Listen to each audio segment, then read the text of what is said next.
Hello, this is a series to help you with your descriptive writing in general, but specifically for the descriptive writing task on a GCSE syllabus.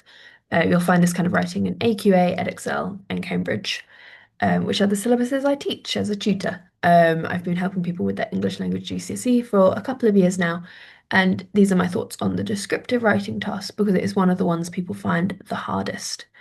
Um, in these next few videos, I'm going to be stepping you through some activities, and um, as we go along, I'll be giving you my tips and tricks and advice on how to improve your descriptive writing.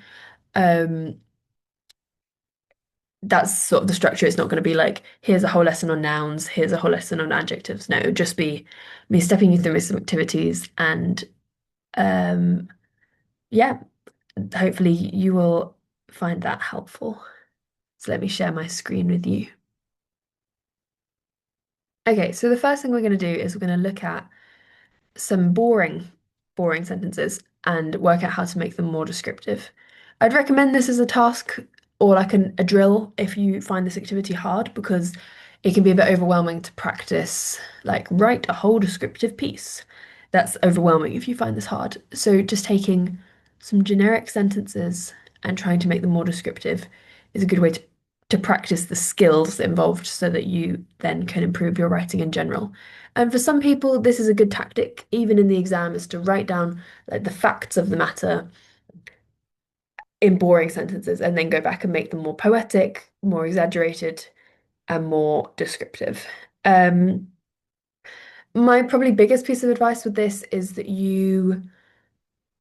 before you writing any descriptive piece, is deciding what kind of emotion you are trying to convey. Um, while a narrative piece or a story is about like what happens to a character, descriptive pieces, their main purpose is to convey some sort of emotion, or the literary word for this is mood. Um, you will have for sure in your GCSE classes done activities where you are reading some descriptive writing and you have to pull out like, oh, there was this language technique and it had this effect. We're now doing the opposite, where we're writing the descriptive piece, so we need to think about what effect are we trying to create. Is it that we're trying to make the reader feel sad? Are we trying to make them feel scared? Are we trying to make them feel happy? Um, and similarly, we will be using language techniques to achieve that. So things like good nouns, good verbs, good adjectives, things like similes and metaphors and alliteration and personification. And if all of this is new to you, what you need to do is you need to get on Google and you need to research um, language techniques GCSE, and that will give you a list with examples. You can try and find it on BBC Bitesize or any other website that has a list of language techniques, and you can have a look at that. Um, so this first sentence, a small girl stood looking out her window. There's a lot we can do to this sentence to get it to be more descriptive, and specifically, you can see in brackets here, we're trying to achieve a sad kind of mood.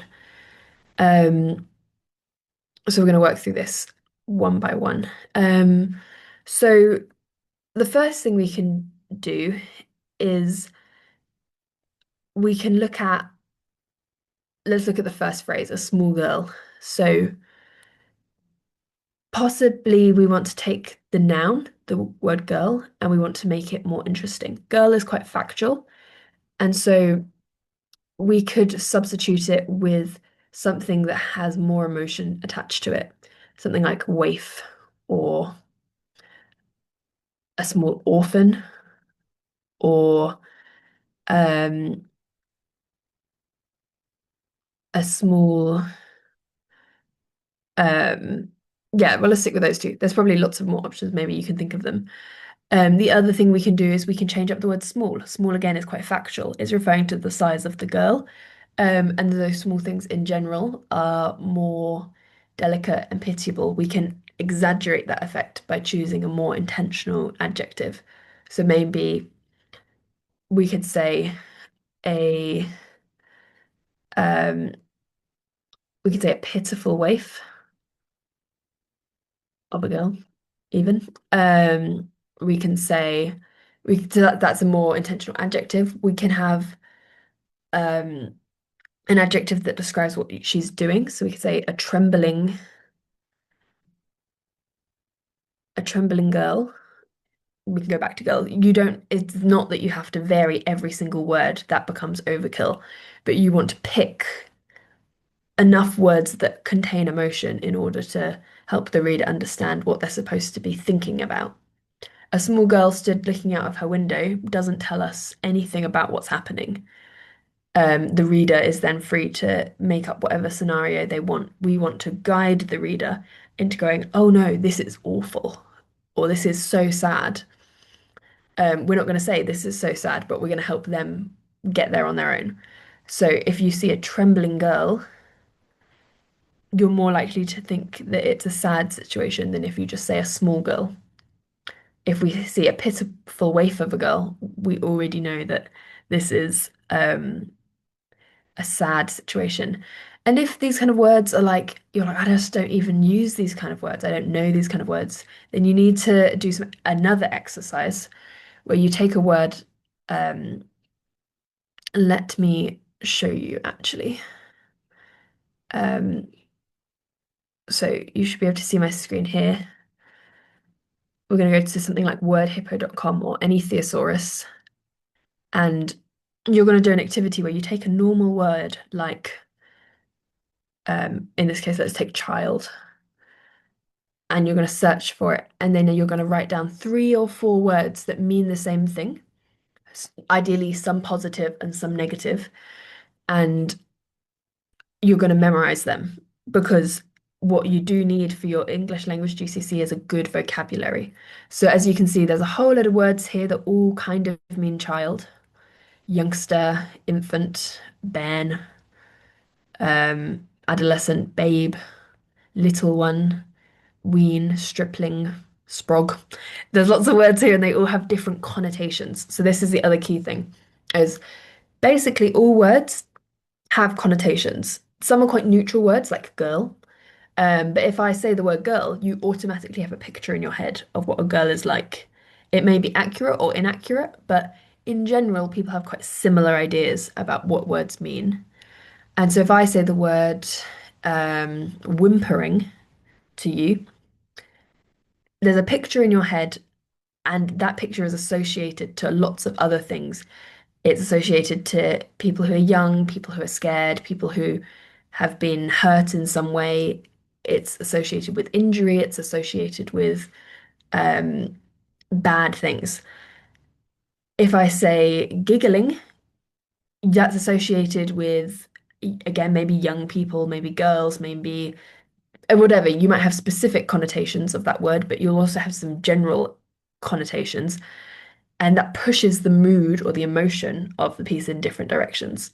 And so you need to be aware of the connotations of the words you're using. So if we take a word like babe and then we click on it on this thesaurus, then it will tell us like the context. So all the connotations. A recently born child or animal, someone who is loved, especially in a romantic or amorous relationship, a physically attractive person, and it goes on, a young woman or a girl, an innocent, pure, or guileless person.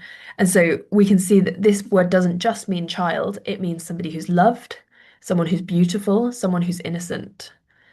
Um, and so when we use that word, it has a tender connotation or a pretty connotation. And so what you're going to do is you're going to start collecting words. You're going to go, okay, I always use the word went, and I need a more interesting word for my descriptive writing. And so I'm going to have a look and see, okay, there's all these other words that mean a similar thing. So I'm going to have a look at, I don't know, scampered. What does scampered mean? What's its connotation? So this is, you head straight towards a specific direction or object, usually at an accelerated speed, um, especially in a playful or undignified manner. So we can see, okay, scampered doesn't necessarily mean positive, it doesn't necessarily mean negative, but it does have this idea of undignified or fast. Um, it's different somewhat to sprinting. Sprinting is purposeful and accurate. And so you're going to keep looking, you're going to find more words, you're going to make yourself a list, and you're going to memorize the list. because this will help you with your descriptive writing. Okay, so